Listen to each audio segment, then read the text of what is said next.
What's going on, everybody? It's Luke here from Play Like a Jet, and today we're going to shine the spotlight on Mike LaFleur's play calling. He's been a hot topic lately looking at the positions he's put Zach Wilson in. I wanted to start looking at a drive he had late in the first quarter where he put Wilson in fantastic positions, got the ball out quickly, did all the things we want to see and we saw in the preseason.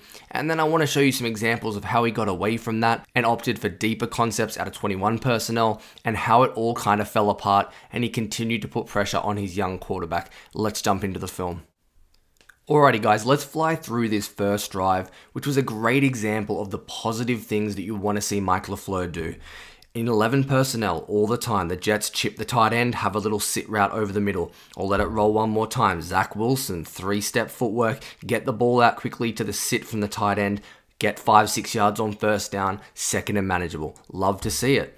On the second play, just isolate the tight end one-on-one with a little shallow cross against the linebacker, Zach Wilson. Quick play action, get your back foot in the ground and look to get rid of the football.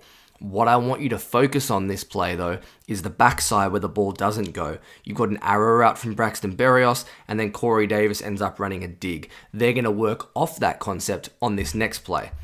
So this time, third throw of the drive for Zach Wilson. We've seen the ball out quickly twice already. They're running stick arrow. So again, bottom of the screen, you'll see Braxton Berrios run that arrow route to the flat. And this time, Corey Davis against off coverage.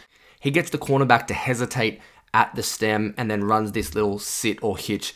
Zach Wilson, quick footwork, back foot in the ground, one step and a slide, get it out to Corey Davis, 6-7 yards again. The Jets are marching. It's methodical and it's easy.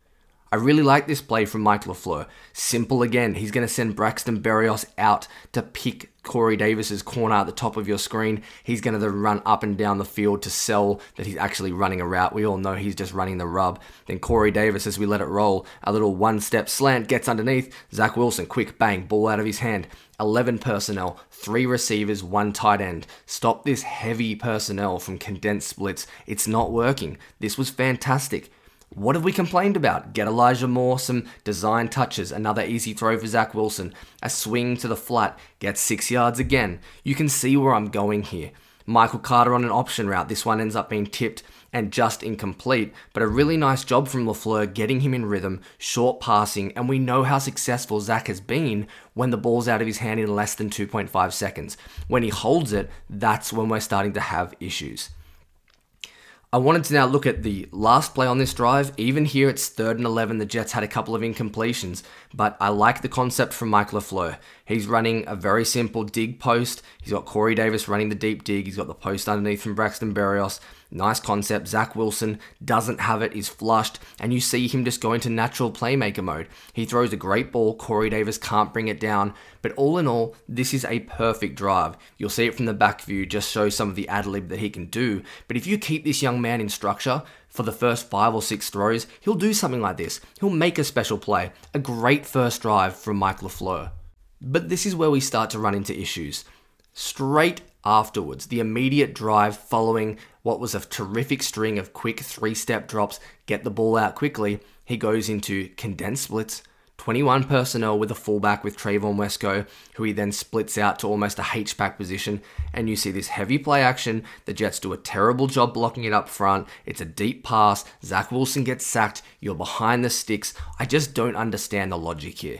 I know you want to take a deep shot and you can't always, check the ball down and work it down the field, but it was working. I loved the 11 personnel, and I just didn't like the decision from Mike LaFleur to immediately go away from something that was working so well when his quarterback was in rhythm. It just wasn't a great decision for me. Let me show you 2 more plays from the first half that I just thought were examples of him not calling terrific plays. In this instance, it's 2nd and long, and he thinks he's got zone coverage. In the end, the Broncos run man. They try and flood the right-hand side of the Broncos formation, or the Jets' right-hand side of their offensive formation. And as we let the play roll, there's just nothing open. There's no man-beating routes. You have a quick little sit. You've just got a streak on the outside against some cushion and off coverage. There's nothing open. Even though, look, I understand he's expecting zone coverage, he doesn't do a good job putting anything on the field to beat man. It's not a nice concept. And then finally, this last play, guys, we have all seen it. It's been all over the internet. The Jets are in bunch right, and they literally just run 3 little slants one after another. Look, I want to give Mike LaFleur a bit of a break here. This is Obviously a mistake from one of the players.